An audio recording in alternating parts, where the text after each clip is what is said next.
The night I discovered the truth, everything I thought I knew about my marriage came crashing down. I never imagined it would come to this, the way everything shifted, the unraveling of a life I had carefully built with my husband. It was an ordinary evening at first, a quiet dinner with the kids, until my phone buzzed with an unexpected message. A text that would change everything. "I'm leaving you for her." My heart skipped a beat, a cold rush sweeping over me. My world suddenly felt like it was crumbling under my feet, and I could hardly believe what I was reading. But then came the second part, his words that sealed my fate. "You'll be better off without me." I should have been furious. I should have screamed, demanded answers, but instead, I felt numb. How could he do this to me? To us? For years, I had been his partner, his confidant, the one who supported him through thick and thin. And this was the betrayal I never saw coming. The woman who had stolen his heart was a shadow I had never known, but what I didn't realize was that I held something more powerful than he could ever imagine. What followed was not a story of revenge or bitterness, but one of empowerment. Because the truth I was about to reveal to him was something he never expected. The truth wasn't just about the affair, it was about me, about who I had become in the face of unimaginable pain.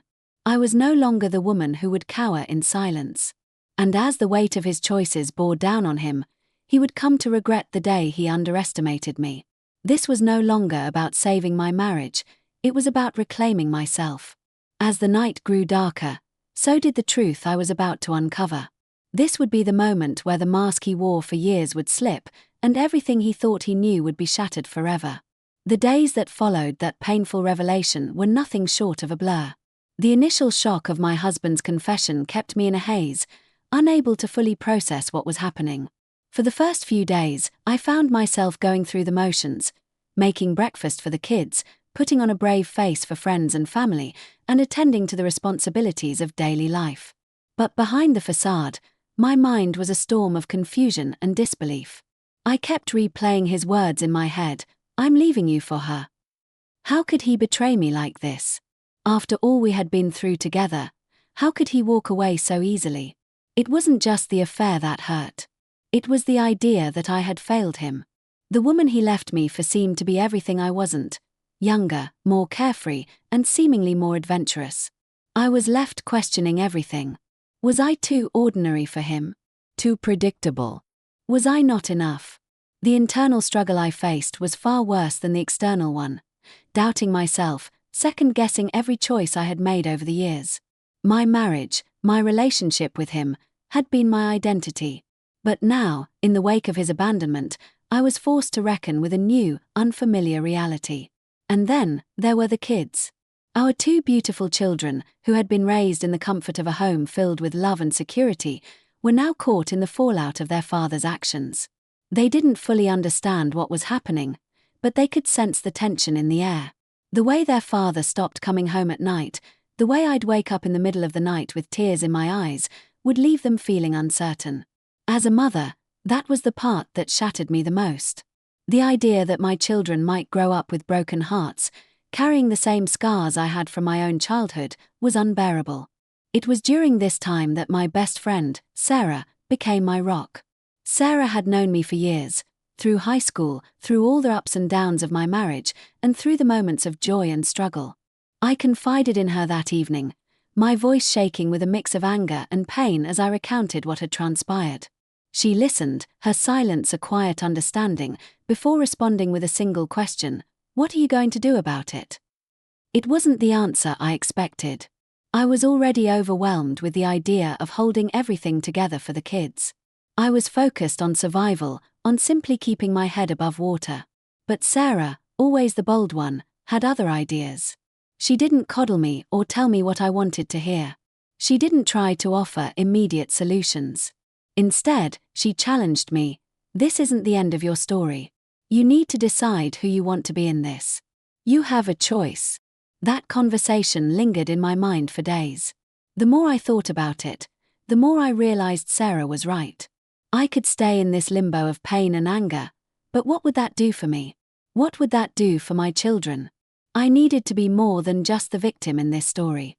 I needed to reclaim control, to define my own narrative, and in doing so, maybe I could rebuild not only my own life but also my relationship with my children. But there was still the matter of him, my husband, the man who had once been my partner in everything. I knew he was with her, and part of me wanted to confront him, to demand answers. But as I stared at my reflection one night, something shifted inside me. I wasn't going to beg him to come back, nor was I going to wallow in self-pity. No. If he wanted to leave, then I would let him go, but he wouldn't get away with underestimating me. He would soon learn that the woman he once knew had changed. I had been too passive for too long, letting him make decisions for both of us, letting him assume that I would always be there. But I wasn't that woman anymore. The first step in my new life came when I sought out counseling, not just for me, but for the kids as well. The process wasn't easy. Each session was filled with raw emotions, each conversation exposing the vulnerability I had spent years trying to bury. But with every passing week, I began to feel more like myself again. Slowly but surely, I started to rebuild my sense of self-worth. No longer was I just someone's wife. I was an individual in my own right, capable of standing on my own, of making my own decisions, of taking control of my future. Then came the moment I knew I had to face him. It wasn't a dramatic confrontation, but it was a crucial step in the process of reclaiming my power. One afternoon, I texted him, asking him to meet. I wasn't angry, not yet, but I needed closure. I needed to understand why he had done what he did, what had led him to this point, and most importantly, I needed him to see me as more than just the woman he had discarded. We met at a small cafe, a neutral place that once held so many happy memories for us. As he walked in, I noticed the subtle changes in him. His clothes were different, more casual.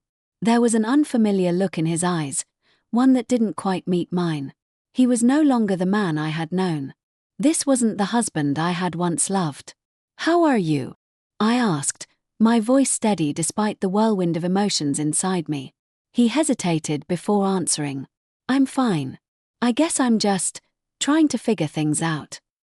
I nodded, trying to keep my emotions in check. I had to stay composed. "You know, I've spent a lot of time thinking. And what I realized is this: I'm not going to beg you to stay. I'm not going to pretend like I can just erase everything you've done. But I'm also not going to let you walk away thinking that you can leave me in the ashes of our life without any consequences." He looked at me, his expression unreadable. It was as if he didn't know who I was anymore, as if the woman sitting across from him was someone entirely different. And in that moment, I understood that I was. I had changed, and I wasn't the woman he had married anymore. The betrayal had carved a new version of me, one that was stronger, more resolute, and far more aware of my own worth. "I want a divorce," I continued, my voice firm. "But not because of what you've done to me. I'm doing this because I'm choosing to live for me now. I'm done with being the person you think you can manipulate." The look of shock on his face was something I would never forget. It was a mixture of guilt, disbelief, and regret. I could see it now. He was the one caught off guard. Not me. He wasn't prepared for the woman sitting across from him. And though the emotional scars would take time to heal, I knew one thing for sure: I was no longer a victim in this story.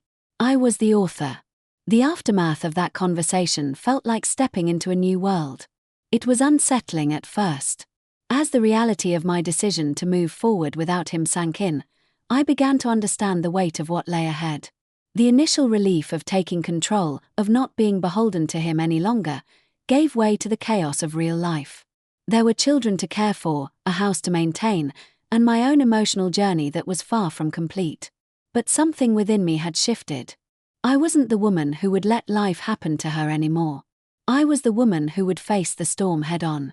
The divorce process began shortly after our conversation, and with it came the first taste of the battles to come. It wasn't just about paperwork and legal proceedings. It was about everything: the financial struggles, the emotional toll, and most of all, the pain of watching my children deal with the consequences of their father's decisions. I had tried to shield them, but the truth was unavoidable. They could see the difference in their father. They knew he wasn't around as much anymore.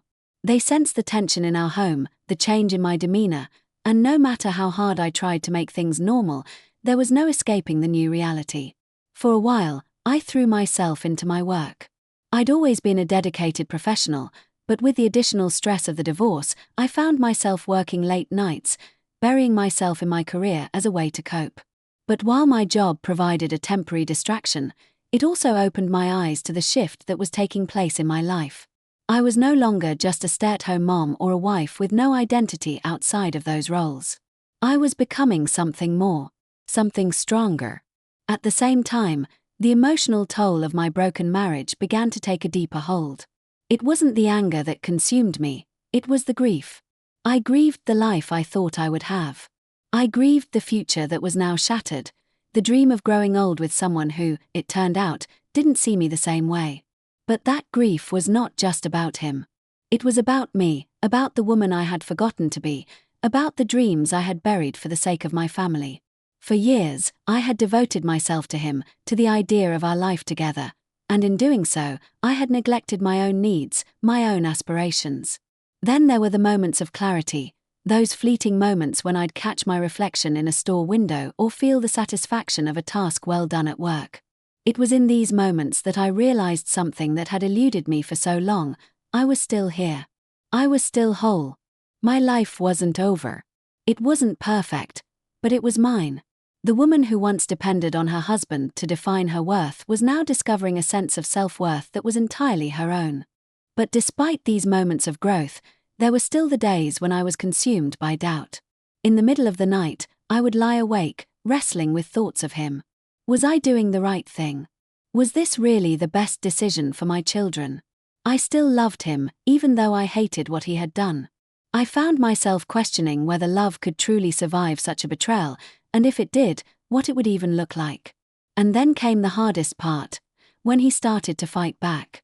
I hadn't expected him to just let me go without a fight, but I didn't anticipate the venom that would come with it. The first few months after we had separated, he played the part of the victim, telling everyone he knew that he was heartbroken, that he didn't want the divorce, that it was all my fault. He spun a tale of being a misunderstood man caught in the middle of a difficult situation, portraying himself as the one who had been wronged. I wasn't prepared for the manipulation, for the way he would twist the story to make himself look like the martyr while I was painted as the villain. At first, I was shaken by it.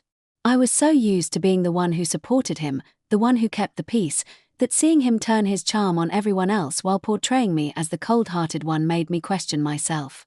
It made me wonder if I had really been the one in the wrong. But as the weeks went on, I began to see through his facade. His lies didn't fool me anymore. He was playing a game, and I wasn't going to be part of it. His words couldn't hurt me if I didn't let them. The worst part, however, was the kids. My heart broke every time they would come home after a visit with him, their faces filled with confusion, anger, and sadness. They didn't understand why their father wasn't around as much, why he was no longer in our lives the way he had been before. They didn't know how to process their feelings, and I struggled with how to explain things to them. The guilt of not being able to protect them from the pain of their father's choices weighed heavily on me. I couldn't shield them from the truth, but I tried to soften the blow, reassuring them that everything would be okay, that we would get through this as a family. One afternoon, after a particularly emotional conversation with my son, I found myself walking through the park, trying to clear my head. The breeze was cool, and the world around me seemed so peaceful, so normal, but in my mind, everything was in chaos. As I sat on a bench, trying to center myself, I was approached by a man I had never met before. He was older, in his late 40s perhaps, with a kind smile that seemed out of place in the midst of my turmoil. "I couldn't help but notice that you looked troubled," he said softly. "Is everything okay?" I was hesitant at first, unsure of whether I wanted to share my troubles with a stranger. But there was something in his voice, something warm and genuine, that made me open up. I explained the basics of my situation, careful not to get too personal but needing someone to listen. He listened patiently, offering kind words of encouragement, and then, before he left, he said something that stuck with me: "You're stronger than you know." Sometimes, life has a way of throwing us into storms we don't understand, but that doesn't mean the storm will last forever. You're the one who gets to decide what the aftermath looks like. It was a small moment, one that didn't change anything overnight, but it gave me the strength to keep going. I wasn't alone in this journey. There were people who cared, even if I didn't always see them. And most importantly, I had the strength within myself to rise above the storm. As the divorce proceedings continued, I found myself in a battle I never expected. But in the midst of that battle, I was becoming someone new. I wasn't just surviving anymore. I was rebuilding. And with each day, I grew stronger, more resilient, and more aware of the power I held. But there was still the final confrontation to come, the moment when everything would finally come to a head. The truth would be revealed in a way neither of us could have predicted. The storm was far from over, but for the first time, I was ready to face it head-on. It had been 6 months since I had made the decision to leave him behind, but the hardest part of this journey was only just beginning. The divorce was progressing slowly, with arguments over the children, the house, and the assets we had accumulated over the years. But there was one thing that had remained constant: the tension between us, the lingering question of whether we could ever truly move on. I had faced my doubts, my grief, and the storm that followed his betrayal, but now I was about to face the moment that would either free me once and for all or drown me in the remnants of the life I had once known. It all started with an unexpected phone call. It was a Wednesday afternoon when the phone rang. The sound of it echoed through the quiet house, and for a moment I hesitated. I knew it was him. He'd been trying to call me more frequently, his attempts becoming more desperate, more frequent as he realized that I was no longer the woman he could control. But this time, the urgency in his voice felt different. There was something in it, a tremor, a fear, that sent a chill down my spine. I answered the phone. "Are you sitting down?"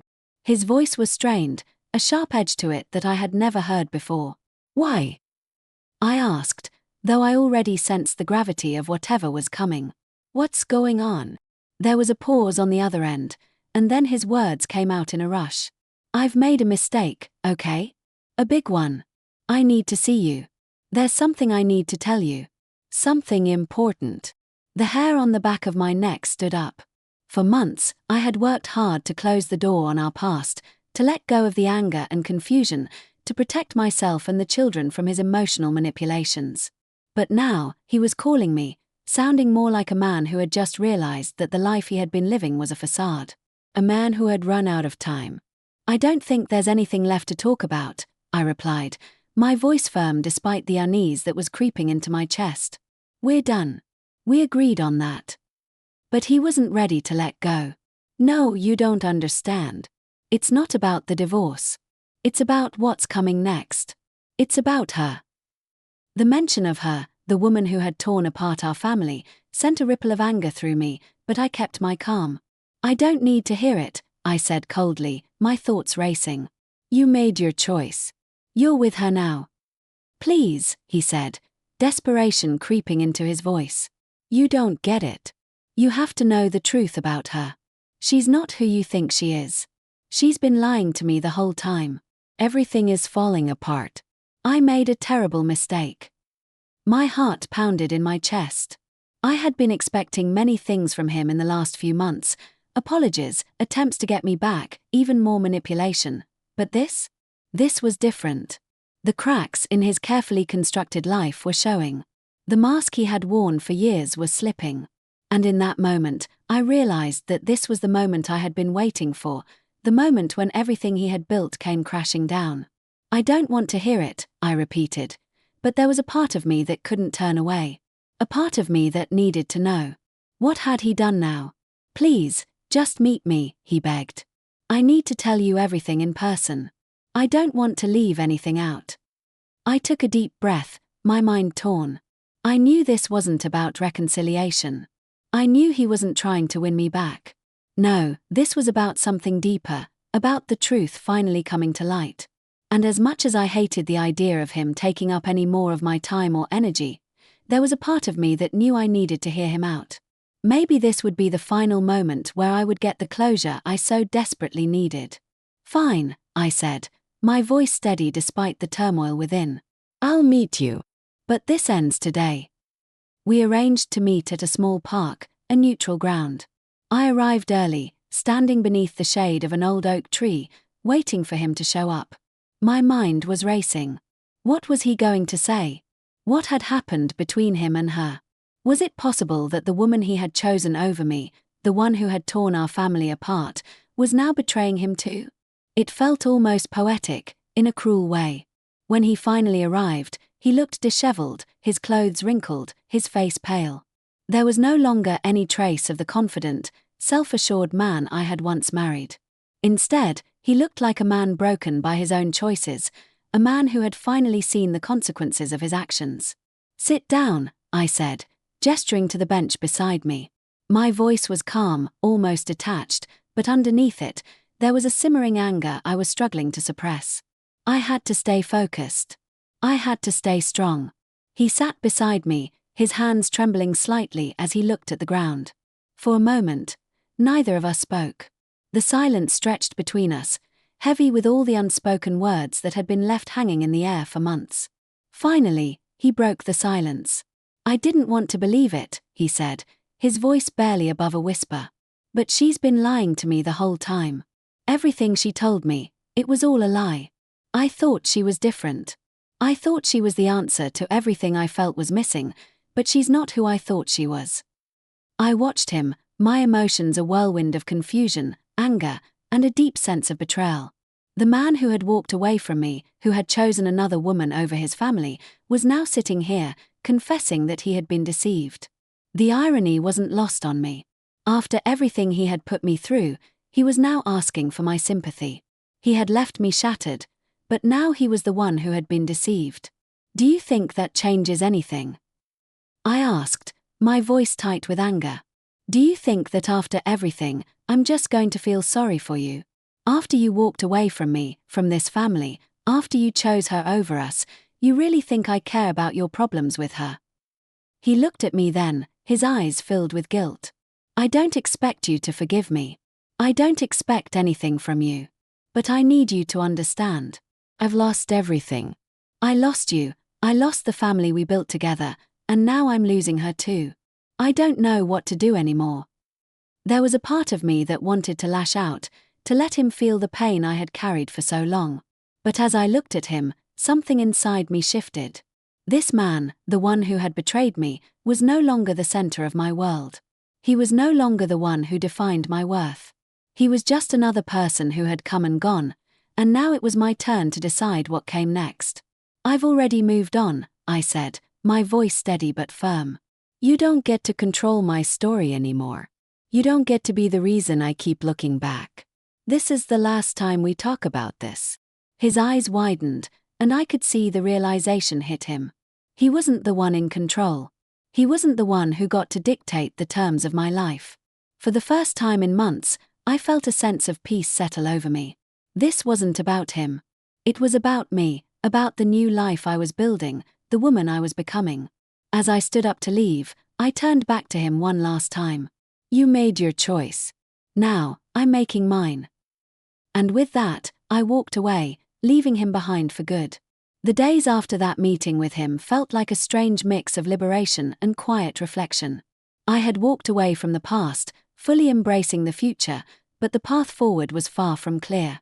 It was not an immediate sense of victory that washed over me, but a quiet knowing that I had finally taken control. The storm inside me had begun to calm, though the waters were still choppy in places. The emotional remnants of my marriage, the way I had lived my life for so many years, were not things I could simply erase. But I had done what I thought was impossible. I had freed myself. In the weeks that followed, I focused on the children. The impact of the divorce on them had been difficult to navigate, but it was my top priority.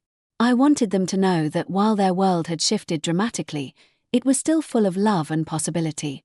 They were strong, resilient, and although they missed their father, they began to adjust to the new normal. I made a promise to myself, and to them, that we would move forward with hope, not regret. Every conversation with them was an opportunity to guide them through this transition. I didn't pretend to have all the answers, but I made sure they knew they were not alone. We had each other. Our bond had always been strong, but now it was fortified with the understanding that we could weather any storm together. I started to introduce new traditions, Small changes that would make our lives feel fresh, like movie nights, outings to the park, and quiet weekends where we just spent time being together, without the weight of the past dragging us down. But the pain of betrayal was not so easily discarded. It would come in waves, sometimes when I least expected it. A song on the radio that used to be our song. A photo I stumbled upon of happier days. A conversation with a friend that would unexpectedly lead to questions about him, about us. It was those moments that made me realize how deep the scars of betrayal ran. It wasn't just about him leaving me for another woman. It was about how that shattered my perception of myself and my own worth. I knew the healing would take time, but for the first time, I wasn't afraid of it. I didn't need his approval or his apology to heal.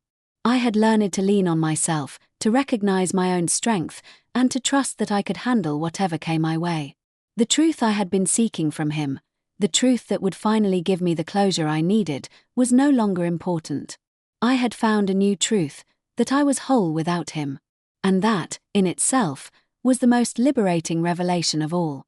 One day, about a month after the meeting in the park, I received a message from Sarah. She had been my closest friend throughout this entire ordeal, always there to listen, to offer advice, and, most importantly, to remind me of the strength I had forgotten I had. She had seen me at my lowest and had witnessed my gradual rise from the ashes. I trusted her completely. "Hey," the message read, "I know you're doing well, but I wanted to check in. How are you really doing?" I smiled as I read the message. It was one of those simple things, one of those small acts of kindness, that reminded me just how far I had come. I typed out my response. "I'm doing okay. Really okay. It's still hard sometimes, but I'm not afraid anymore. I think I'm finally starting to live for myself." The words felt true as I typed them. For the first time in a long while, I wasn't living for anyone else. Not for my husband, not for the life I had imagined, not for anyone's expectations. I was living for me. And that was a kind of freedom I had never known. Sarah responded with a simple, "You've come a long way." That message stayed with me. It wasn't just a compliment. It was a recognition of the transformation I had undergone. I had faced my deepest fears, walked through the fire of betrayal, and come out on the other side not just surviving but thriving. Over the next few weeks, I started making plans. Not just for the children and me, but for my own future. There had been a time when I had abandoned my own dreams for the sake of my family, for the sake of being a wife and mother.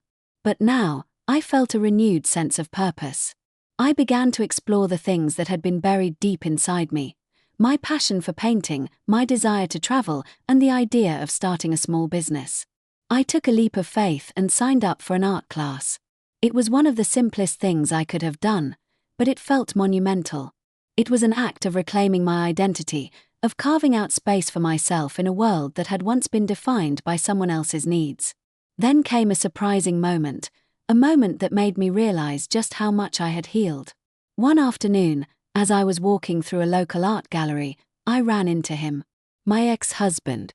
He was standing there, his eyes darting nervously between the paintings on the wall. He hadn't seen me yet, and for a brief moment, I wondered if I should leave. If I should just turn around and walk away. But then I stopped. I didn't need to run from him anymore. I had no reason to hide. I took a deep breath and approached him, my heart steady, my mind clear. When he turned to see me, his face shifted in surprise, then guilt, then something I couldn't quite place. "You look good," he said quietly, as if unsure of what else to say. I nodded, a small smile touching my lips. "Thank you. I'm doing better." He glanced at me for a moment longer, as though trying to find the words that would make everything right again. But there were no words. "Not anymore. I'm sorry," he said at last. "For everything. For how things ended. I never meant for it to be like this." I felt a flicker of something, maybe sadness, maybe compassion, but I quickly pushed it away. I didn't need his apology. Not anymore. I had forgiven him, not for his sake, but for mine. Forgiveness had become my gift to myself. "I know," I said simply. "But you can't change what's already been done." He nodded, a look of regret washing over his face. "I know. I hope you find happiness." I already have, I said, meeting his eyes with a calm certainty. I've found it within myself. And with that, we parted ways. There were no dramatic words, no tears, no attempts to rekindle anything. We had both moved on. The past was behind us. As I walked away from that brief encounter, I felt a sense of finality. It wasn't just about him, it was about me. I had finally closed that chapter. The story of my marriage, of betrayal and heartbreak, was no longer a weight I carried with me. It was a part of my history, but not my present. I had built a new life, one filled with possibility and strength. The healing wasn't instantaneous, and there were still moments of doubt, but those moments became fewer and farther between. The children were thriving, my career was taking shape, and I was rediscovering myself in ways I never thought possible. I had learned the hard way that life doesn't always go according to plan. But it was also true that every ending was simply the beginning of something new. And for the first time in years, I was excited for what came next. As I lay in bed that night, staring up at the ceiling, I realized that I had come full circle. The storm had passed, and now there was only peace. I was no longer defined by his choices, by the lies, by the pain. I was defined by the woman I had become, the woman who had survived the worst of it and had emerged stronger, wiser, and more alive than ever before. And as I drifted off to sleep, I knew one thing for sure: I was finally free. The following months passed with a quiet rhythm that I had come to appreciate. There were still moments where the weight of everything I had been through pressed on me, a fleeting reminder of the turmoil that had once dominated my life, but they were just that, moments. Nothing more. I had come to understand that life would never be free of challenges or pain, but it was how we chose to respond that made all the difference. And in this new chapter, I chose to respond with strength, clarity, and peace. Every morning, as I woke to the sound of my children's laughter and the soft rustling of leaves outside, I felt a deep sense of gratitude.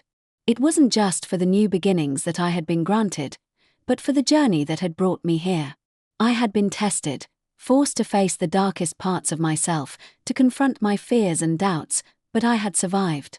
And through that survival, I had rediscovered parts of myself I had long buried. The woman who had once been afraid to stand alone had emerged as someone capable of taking on the world, of creating her own path. I often thought about the conversation I'd had with my ex-husband in the park, the way he had pleaded for my forgiveness, the way he had confessed to his mistakes, and how it had all felt like a strange, distant memory. In that moment, it had seemed like the final chapter of my story, but I had learned something important in the weeks since. That wasn't the end. That was merely a turning point, a pivotal moment in a longer narrative where I was no longer just defined by my relationship with him, but by my own strength and resilience. Looking back, I realized that my journey had always been about reclaiming myself. Not just in the sense of regaining what had been lost, but in rediscovering the woman I had put aside for so many years. The woman who had dreams, desires, and a life of her own. I no longer allowed anyone, least of all him, to define my worth.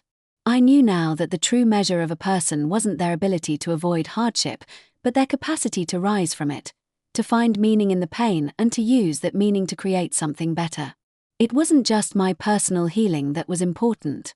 It was how it had rippled out into the lives of those I loved.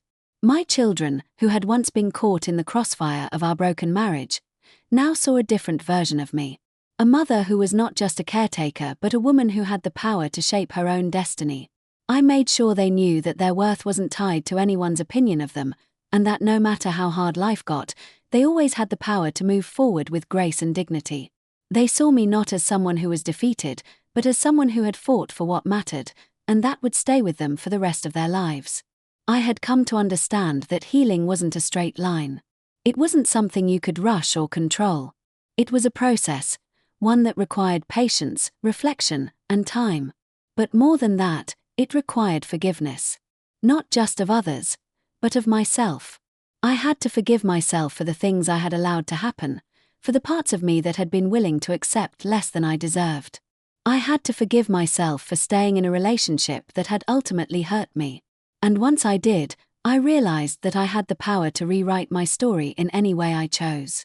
The final piece of closure came unexpectedly, One quiet evening, as I sat at my kitchen table, sipping a cup of tea, watching the sun set over the horizon, I wasn't thinking about him, or the divorce, or the years that had been lost. I was simply present, appreciating the moment I was living in. And as I sat there, I realized something profound. This was my life now. The pain, the betrayal, the grief, they were all part of the past. But now, I was the one in control. I had the power to decide how I wanted to live, what I wanted to create. I was no longer waiting for someone else to save me. I was saving myself. When I finally closed my eyes that night, I felt peace. True peace. A peace that had been earned through struggle, through growth, and through a steadfast commitment to my own healing. There would be challenges ahead, of course. Life was never without its difficulties. But now, I knew I had everything I needed within me to face them. And perhaps most importantly, I knew that I was enough, just as I was. The door had closed on one chapter, but another was opening before me. The possibilities were endless, and I was ready to embrace them all. As I let sleep take me, I realized that this was only the beginning of my true journey, the journey of becoming the woman I was always meant to be. And as the first rays of dawn began to break the darkness, I knew without a doubt, I was finally free.